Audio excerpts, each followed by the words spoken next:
crianças, tudo bem com vocês? E aí, como passaram a semana? Eu vi algumas produções super legais das atividades de vocês e fiquei muito feliz.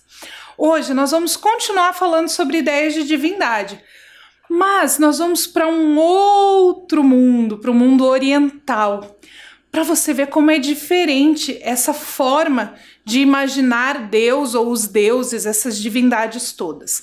Mas, para a gente começar, você separa o seu material, eu espero você, para a gente lembrar um pouquinho da semana passada e poder começar a nossa aula de hoje, combinado? Então, separa lá o seu material.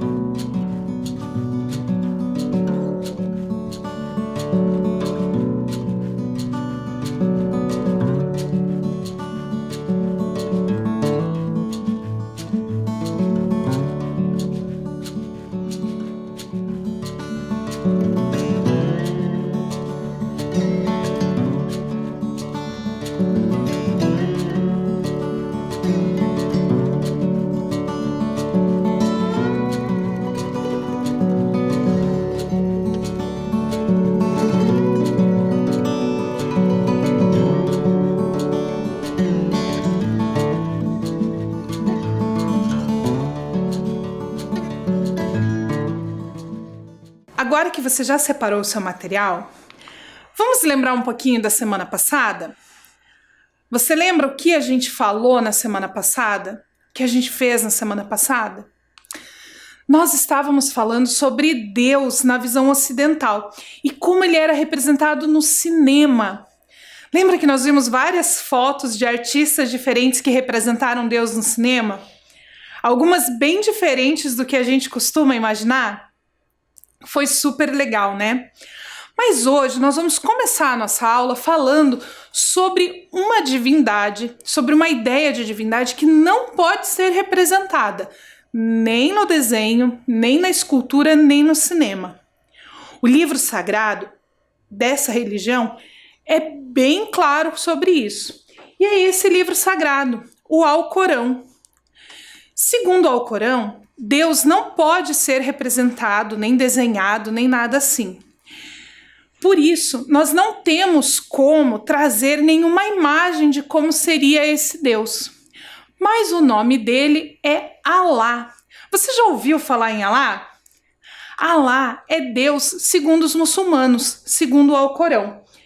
E ele é um Deus amoroso, um Deus onipresente, onipotente, assim como todas as visões que nós vimos das religiões de matriz ocidental. Com essa diferença de que ninguém sabe como ele é, mas ele não pode ser representado. Mas só para você ter uma ideia de um pouquinho como que funciona essa religião, eu trouxe para vocês um vídeo super legal. Ele mostra o Adhan. Eu não sei se é exatamente essa a pronúncia, porque é em árabe. É um momento em que os muçulmanos convocam toda a comunidade para fazer as orações. E nas mesquitas tem uma pessoa que é responsável por fazer essa convocação. E essa convocação é muito bonita, em árabe. Então eu trouxe um vídeo para você ver um pouquinho de como que funciona esse chamado para a oração, para a adoração de Alá. Acompanha o vídeo lá comigo.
Super bonito, né? E bem diferente do que nós costumamos ouvir em português.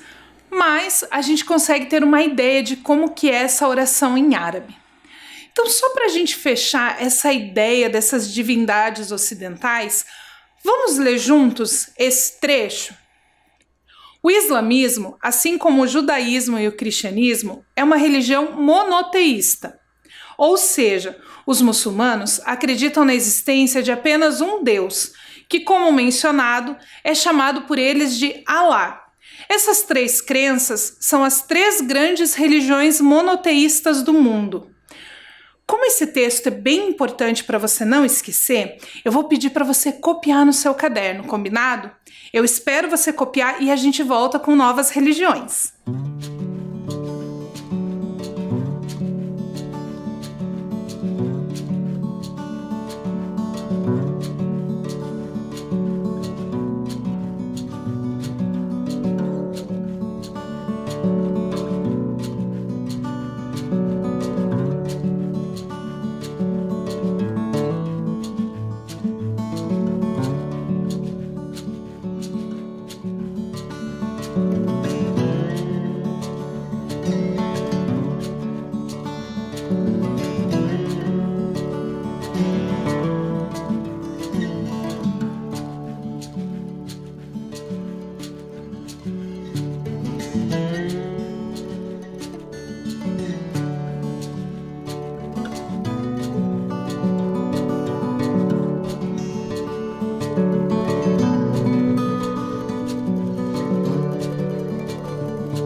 Você deve estar se perguntando: professora, você não falou que hoje ia falar das religiões orientais? Essa religião, o islamismo, é muito parecido com as ocidentais, não é? Então, eu escolhi deixar o islamismo nessa aula porque os estudiosos ainda não chegaram numa conclusão sobre o islamismo. Alguns estudiosos e alguns textos vão dizer que o islamismo é uma religião ocidental, porque os seus princípios, as suas crenças e as suas doutrinas se aproximam muito do cristianismo e do judaísmo. Mas alguns estudiosos e alguns textos vão trazer que o islamismo é uma religião oriental, porque a maioria dos muçulmanos estaria ali na região do Oriente Médio, no norte da África. Como não existe ainda uma conclusão sobre o islamismo, se ele é oriental ou ocidental, a gente escolheu deixar ele nessa aula, terminando a matriz ocidental e começando a matriz oriental, que assim a gente consegue falar também dessa religião super importante. Mas nós vamos começar então a falar das religiões orientais. Quando a gente fala em Oriente, automaticamente nós nos lembramos do Japão, da China, mas existem outros países que fazem parte desse grupo e são várias as religiões. Entre as religiões orientais nós temos o hinduísmo, o budismo, taoísmo, confucionismo e shintoísmo. Com relação ao hinduísmo, nós temos alguns estudiosos da religião que vão dizer que o hinduísmo não é uma religião, que não existe essa religião hinduísmo, mas sim que o hinduísmo é um conjunto de várias religiões, que aí entraria o sikhismo, o budismo, o vaishnavismo, várias religiões que fariam parte deste grupo de religiões hinduístas. Por isso, Vocês vão ver aí na nossa aula que dentro do hinduísmo nós temos várias representações diferentes dessa ideia de divindade. Então, só para você não esquecer quais são essas religiões, essas matrizes orientais que nós vamos aprender hoje, eu vou pedir para você copiar também esse trechinho aí no seu caderno e a gente volta falando um pouquinho delas.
Agora que você já copiou essa informação super importante, nós vamos ver uma ideia de divindade no hinduísmo.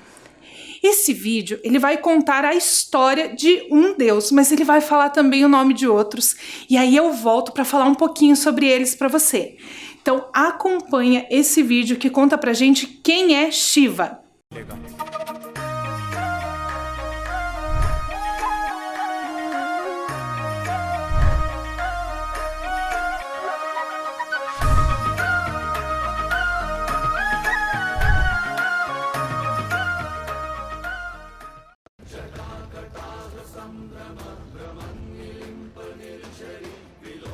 Shiva, o asceta coberto de cinza, o príncipe dos yogis, é uma das deidades mais adoradas na Índia.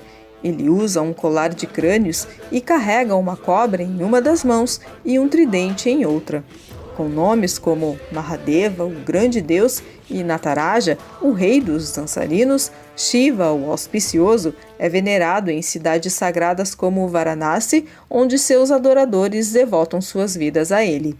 Um verso do Srimad Bhagavatam explica a posição de Shiva em relação à divindade, dizendo: o Ganges é o maior de todos os rios, o Senhor Achyuta, Krishna, o melhor entre as divindades, e o Senhor Shambhu, Shiva, o maior dos Vaishnavas. No entanto, os shivaístas consideram Shiva não apenas um devoto, mas o próprio Deus. Existe um fundamento para isso nas Escrituras, como o próprio Deus Vishnu explica no Bhagavatam. Ele diz: Brahma, o Senhor Shiva e eu somos a suprema causa da manifestação material. Eu sou a superalma, a testemunha autossuficiente, mas de forma impessoal não há diferença entre Brahma, Shiva e mim.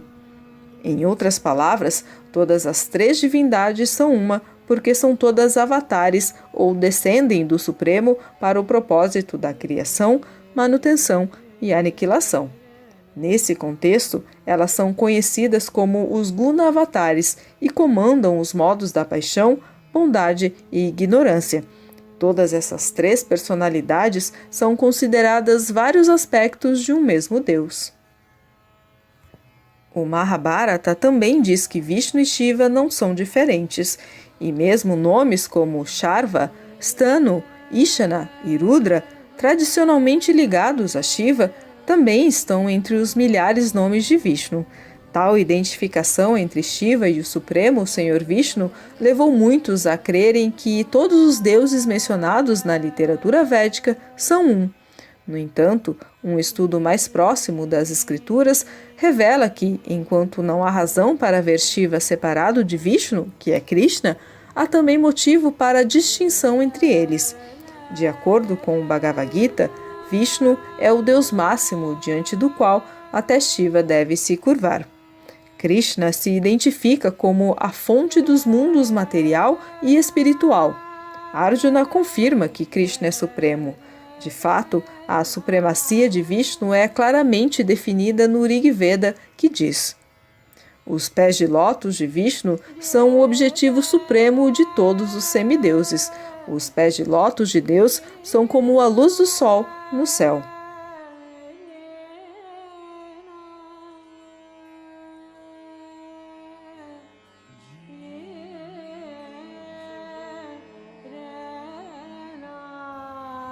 Srila Prabhupada fez o seguinte comentário sobre o Srimad Bhagavatam. Deus se expande em três: Vishnu, Brahma e Shiva, para a manutenção, criação e destruição, respectivamente. Dos três principais agentes que controlam os três modos da natureza, Vishnu é o onipotente. Mesmo ele estando na natureza material com o propósito da manutenção, ele não é controlado por ela. Os outros dois, Brahma e Shiva, embora tenham quase o mesmo poder de Vishnu, estão sob controle da energia material do Supremo Deus. Shiva Lingam. Uma das imagens através da qual Shiva é adorado é o Lingam. Os ascetas, conhecidos como Lingayats e também chamados de Virashivas, são muito populares na Índia. Eles usam miniaturas de Shiva Linga em seus corpos. Dessa forma, procuram lembrar-se da natureza inata de Shiva que possuem e que pode ser descoberta através de austeridade vigorosa e práticas yogis. A origem do Shiva Linga é interessante. Um dia, Parvati, a consorte de Shiva, teve pena de um grupo de sábios que praticavam austeridades na floresta onde moravam. Ela pediu a Shiva que concedesse a eles a realização e os libertasse dessas penitências, mas Shiva se recusou. Disse que os sábios ainda estavam propensos à raiva. Para provar isso, ele apareceu na floresta como um lindo yogi e seduziu as esposas dos sábios. Indignados, os sábios atacaram Shiva. Assim que eles fizeram isso, Shiva desapareceu e todo o cosmo começou a tremer. Os sábios reconheceram a falta de pudor e imploraram a Shiva que os perdoasse e acalmasse o mundo. Shiva concordou na condição de que, daquele momento em diante, os sábios o adorassem na forma do Lingam. Atualmente, os adoradores de Shiva usam Lingam de pedra, mármore ou metal. O Lingam também é encontrado em areia e seixo. Algumas vezes é adorado na forma de um formigueiro. Os lingams mais reverenciados são aqueles formados naturalmente, como Amarnath Linga, uma formação de gelo que nunca derrete. Super legal esse vídeo falando dos deuses, não é mesmo? Então, essa história que a narradora desse vídeo contou é a história do Shiva, que é esse deus que ela contou aí um pouquinho para nós. Mas além do Shiva, no vídeo ela citou alguns outros deuses. Você conseguiu prestar atenção no nome deles? Eu vou ler um pouquinho sobre cada um deles para você, combinado? Então, nós temos aí os deuses indianos falando sobre o Brahma. O Brahma é um deus super importante, porque ele é o deus criador de todas as coisas. Quando eu estava pesquisando sobre esse deus Brahma, eu achei uma informação super legal. Você sabia que existe uma raça de galinhas que também se chama Brahma? E existem de várias cores diferentes, super legal. E esse deus Brahma cria todas as coisas. Ele cria e ele também descansa. Parecido com a história de um outro deus que a gente já ouviu falar, não é mesmo? Então nós temos dentro aí dessas religiões de matriz hindu o deus Brahma, que é esse criador de todas as coisas. Além do Brahma, nós temos também o deus Vishnu. O deus Vishnu, ele é... Eu vou ler aqui para você, ó. o Deus protetor. Vishnu, uma das 3 deidades supremas do hinduísmo, o Deus supremo do Vaishnavismo. Suas qualidades são incontáveis, porém as principais são Jnana, que é a consciência de todos os seres. Aishvarya, que é a autoridade suprema. Shakti, que é a energia capaz de fazer o possível e o impossível. Bala, que é a força capaz de suportar qualquer coisa mesmo quando está cansado. Virya, que é o vigor capaz de manter a imaterialidade. E Tejas, que é o esplendor, ele é autossuficiente. E normalmente ele é representado com 4 braços. Além do Brahma, do Shiva e do Vishnu, nós temos também o Krishna. Krishna, que você já deve ter ouvido falar em algum momento. O Krishna normalmente é representado como esse menino azul. E ele é o deus do amor. Ele é, segundo o texto que eu encontrei, ele é um dos principais nomes de Deus e significa o todo atraente. Nos Vedas encontramos muitos e muitos nomes para Deus, pois para cada qualidade podemos ter um nome diferente. Como Deus tem qualidades ilimitadas, tecnicamente ele tem nomes ilimitados também.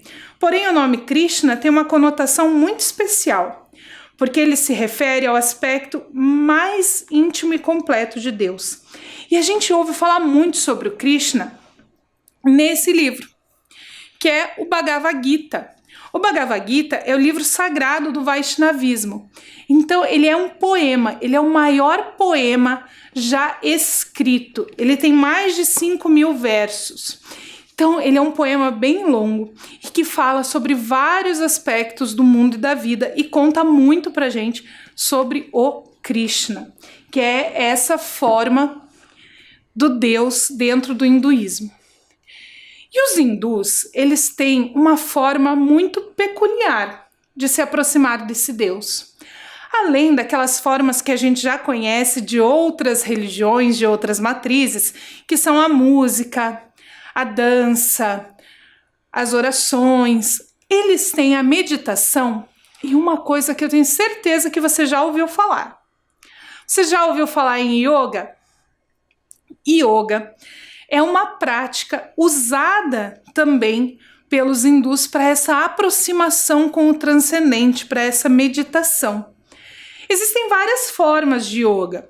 Nós temos o yoga que é só um exercício físico e temos esse yoga sagrado, esse yoga de aproximação com esse Deus, com essa figura importante, com esse sobrenatural. Nós não vamos fazer yoga na nossa aula de hoje, porque para fazer yoga você precisa estar num espaço diferente, com um professor especial de yoga, que a gente chama de yogi. É bem diferente, mas eu encontrei um jogo que tem algumas posições que são parecidas com o que eles fazem para meditar, mas nós vamos fazer só para brincar. Nós não vamos fazer yoga, nós vamos fazer o jogo do boneco palito. Boneco palito você já sabe o que é. É aquele que todo mundo sabe desenhar, até eu. E eu desenhei alguns bonecos palitos em algumas posições de exercício, de alongamento, que você vai tentar fazer, combinado? Então nós vamos fazer assim, eu vou mostrar o boneco para você e vou dar 30 segundos para você tentar fazer, certo? Então arruma aí um espacinho, arrasta um pouquinho a cadeira para você conseguir fazer esse jogo do boneco palito, combinado? A primeira posição que você vai fazer é essa que vai aparecer na sua tela agora.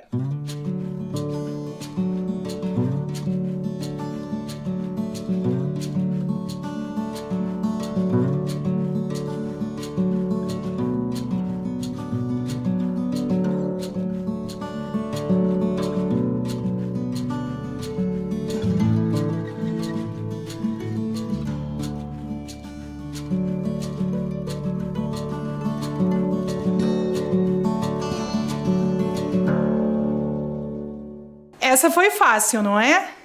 Então, presta atenção na próxima.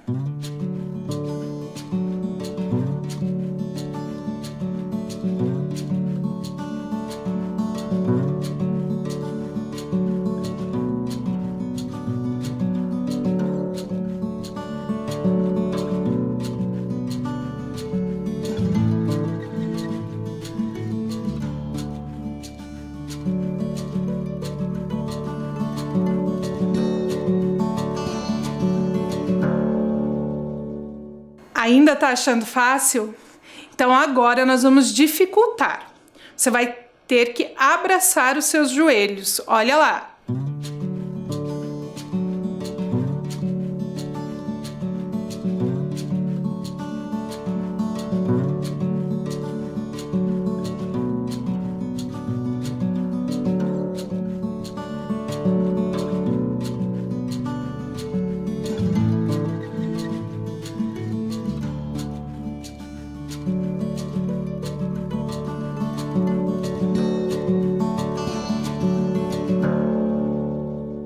Agora, para esticar aí um pouquinho as suas pernas, esticar um pouquinho o seu corpo, olha essa posição.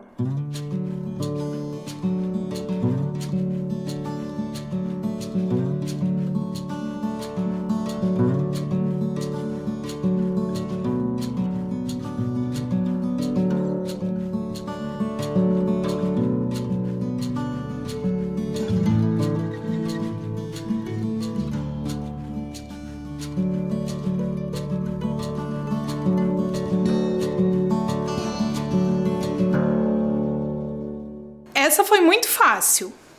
Vamos complicar um pouquinho? Então faz essa próxima.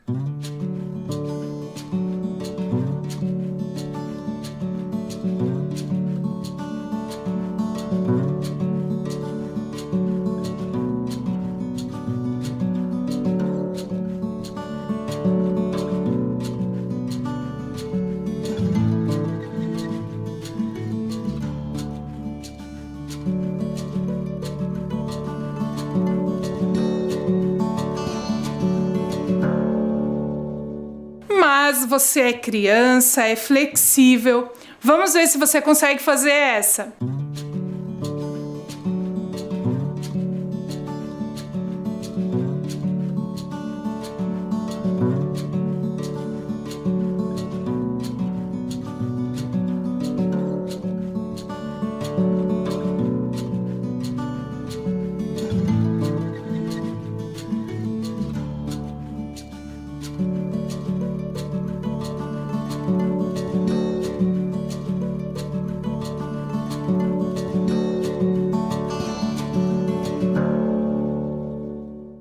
Relaxa um pouquinho aí os braços e as pernas. Prepara para a próxima posição.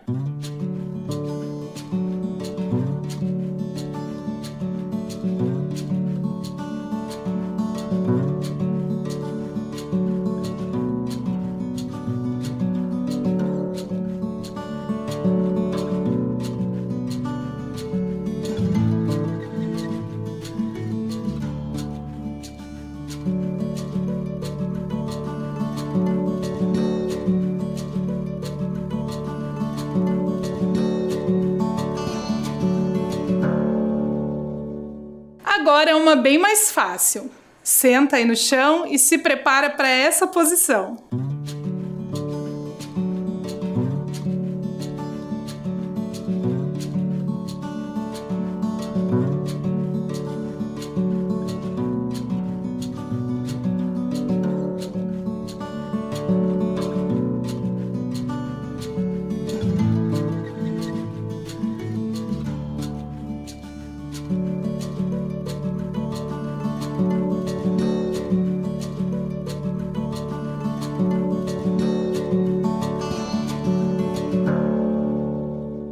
Pode levantar, balança um pouquinho aí os braços, as pernas, para a gente fazer a próxima.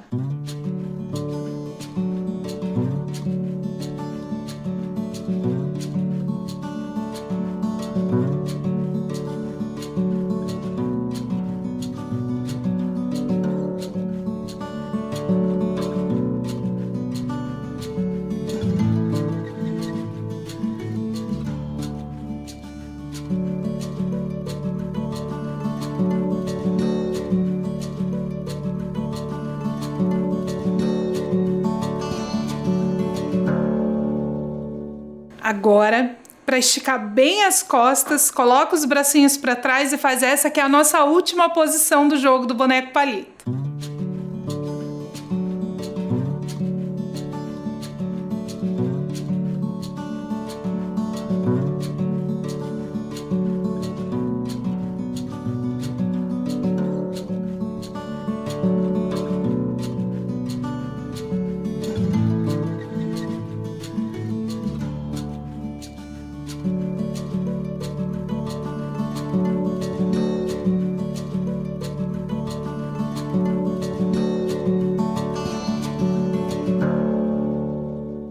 Gostou do jogo do boneco palito?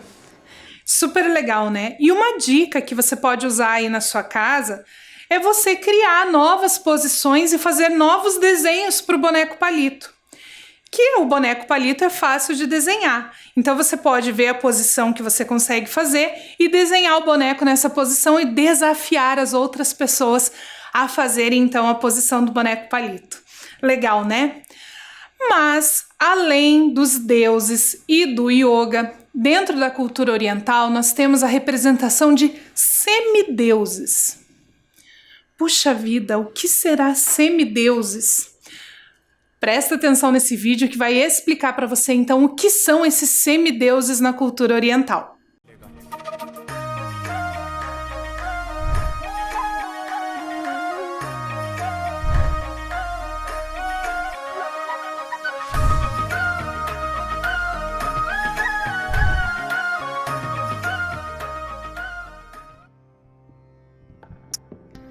Semideuses, os servos de Krishna. Uma grande parte do hinduísmo reconhece 33 milhões de deuses. Os Vaishnavas referem-se a eles como semideuses.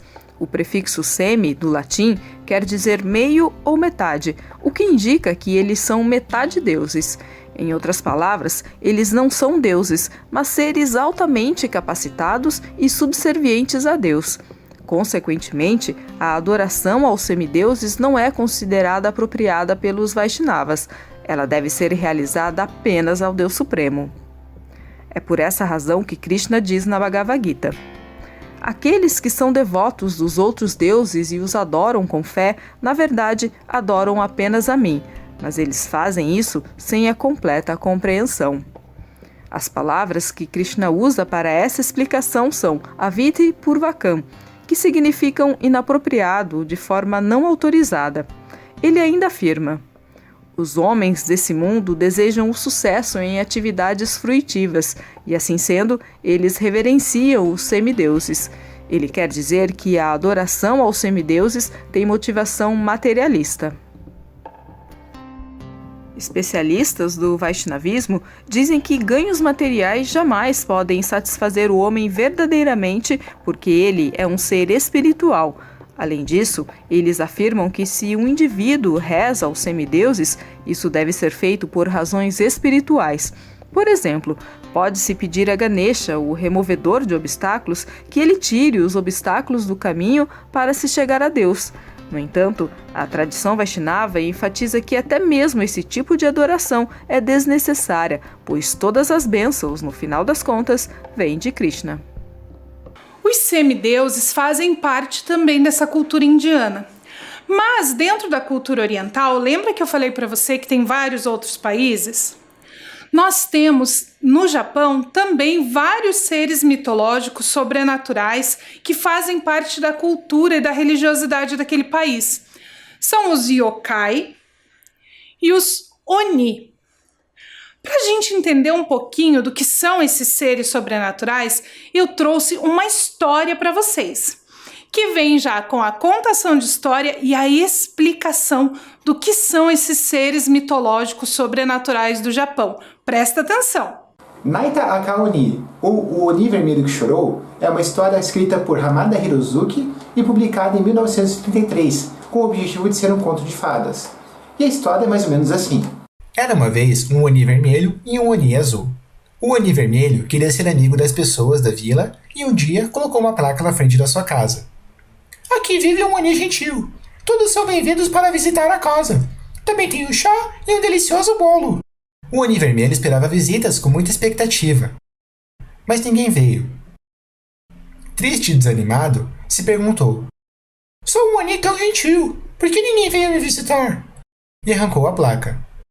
Naquele momento, o Oni azul, comovido pelo Oni vermelho, resolveu ajudá-lo e disse: tenho uma ideia! Eu vou à vila e assusto os moradores.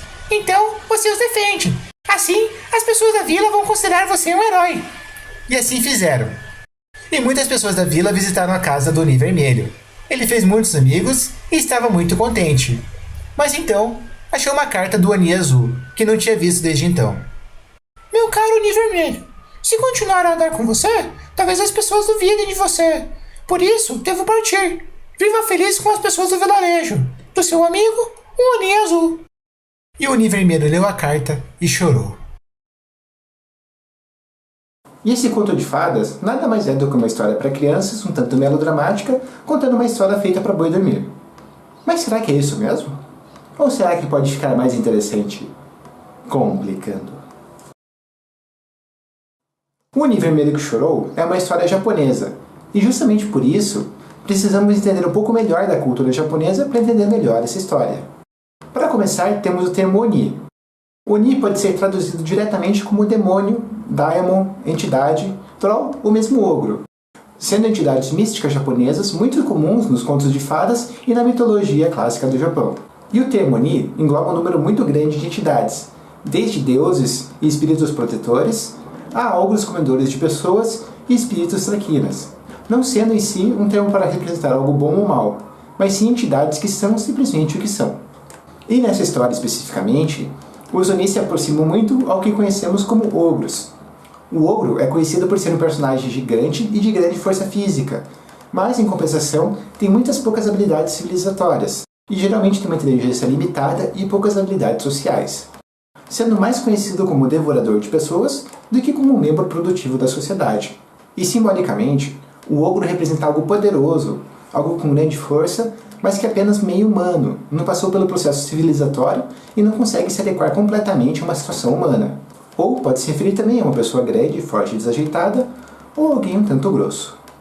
E voltando à história, nós temos o ogro azul e o ogro vermelho.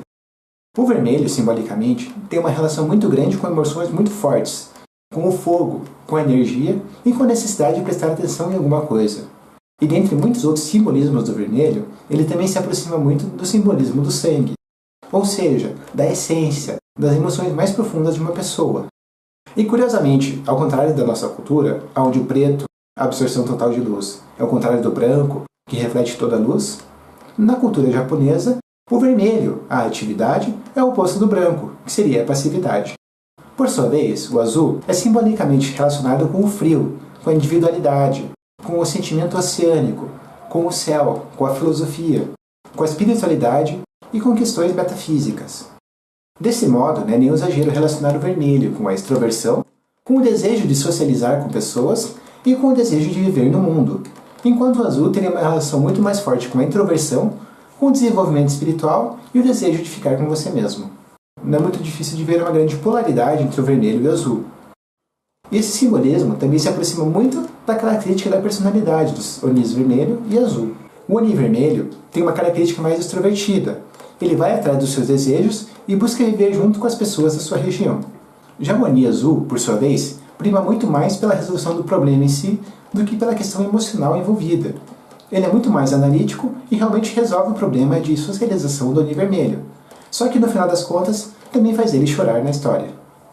E é justamente por essas características intrínsecas e tão opostas dos dois Onis que eles acabam não podendo ficar juntos no final, sendo que essa história tem um final feliz, só que triste ao mesmo tempo. E é por isso que esse conto pode ser considerado uma grande metáfora para o paradoxo que temos, em que é impossível conciliar o nosso caminho espiritual, a nossa vontade individual e os nossos desejos próprios, com a necessidade da sociedade, a nossa necessidade de socializar e com a interação com as outras pessoas. Mas é claro que isso não para por aqui. Uma outra interpretação possível, mais psicologizada, diz respeito ao fato de que cada Oni representa partes de uma pessoa que não foram desenvolvidas completamente, não se tornaram humanas ainda. E que esse desejo de se humanizar significa que essa vontade da pessoa está sendo moldada para poder conviver na sociedade e com a própria pessoa. Só que, nesse conto, há uma falha nisso, já que não há a capacidade de conciliar essas vontades dos Onis de um modo humano. Isso porque os Onis não foram transformados em humanos. Essa necessidade da pessoa de socializar não ganhou uma forma socialmente adequada. Ou seja, em outras palavras, os Onis não atingiram um nível civilizatório bom o bastante para conseguir os seus objetivos. como pode ser visto na tentativa do Oni Vermelho de atrair pessoas com chá e bolo. O que, apesar de interessante e bem intencionado, é um tanto infantil e pode ser muito bem mal interpretado. E por sua vez, o Oni Azul, ao invés de ajudar o Vermelho a socializar de uma forma mais adequada, cria todo um esquema para que ele possa socializar, e isso acaba fazendo com que ele não possa aparecer mais na frente das pessoas, nem do Oni Vermelho, o que é uma solução também muito inadequada para a questão como um todo. Assim sendo, o grande erro dos Onis foi o de não terem se desenvolvido completamente, não terem se humanizado, e com isso tiveram que pagar um grande preço no final. Mas não é só isso, porque temos que lembrar que esse é um conto japonês, e levar em conta as questões culturais contidas nele. A cultura japonesa tem uma grande diferença no que diz respeito às suas histórias, mitos e contos de fadas. Mais especificamente, ao contrário de nós, os ocidentais, em que geralmente as histórias acabam com um final feliz, com um casamento, ou com viveram felizes para sempre, para os japoneses há uma tendência de terminar com um sentimento de awaré, que seria um sentimento de uma leve tristeza e desesperança. Esse awaré é um sentimento causado quando se termina a história um pouco antes do seu fim. É um sentimento de um nada, de um vazio, que não é nem positivo nem negativo, porque ele também quer apresentar coisas que não podem ser ditas com palavras. É um vazio que representa algo. É um nada e um tudo ao mesmo tempo. Mas, para nós ocidentais, que não temos essa amplitude espiritual para entender essas concepções paradoxais de tudo e nada, podemos recorrer à ideia simplesmente narrativa da história. Afinal, imagine só como é que seria se ela acabasse simplesmente com: e então, o Oni Vermelho e o Oni Azul viveram felizes para sempre com seus amigos humanos. Essa história ficaria um tanto sem graça, até mesmo meio piegas, se essa sensação de awaré, sem essa estranha beleza que acontece dessa falta, desse final não tão resolvido assim, dessa ideia de que faz com que a gente pense um pouco sobre o assunto, medite sobre a história, faça um vídeo sobre isso. Mas será que é isso mesmo? Será que não é só uma história aleatória feita para boi dormir? Será que não é uma tradução errada, sem final, que eu encontrei pela internet e achei que era uma história inteira? Será que não é só uma história melodramática, querendo fazer toda uma novela com coisas simples? Ou será que não é nada disso? Só são palavras aleatórias juntas e eu acabei só complicando? Então, você viu aí na história que o Oni Vermelho queria fazer amizade com os aldeões. E para isso, ele pôs a placa na frente de casa dizendo que na casa dele tinha chá e bolo. A ideia não funcionou muito bem. Então, agora você vai pensar o que você faz quando você quer fazer amizade com alguém. Como que você age? Quais são as suas atitudes quando você quer fazer amizade com alguém? Você vai escrever isso no seu caderno e fazer uma ilustração bem legal de como você age quando quer fazer amizade com outras pessoas, combinado? Então, essa é a nossa atividade para encerrar a aula de hoje sobre as ideias de divindade na cultura oriental. Nós voltamos na semana que vem com mais conhecimento sobre diversidade religiosa. Até lá!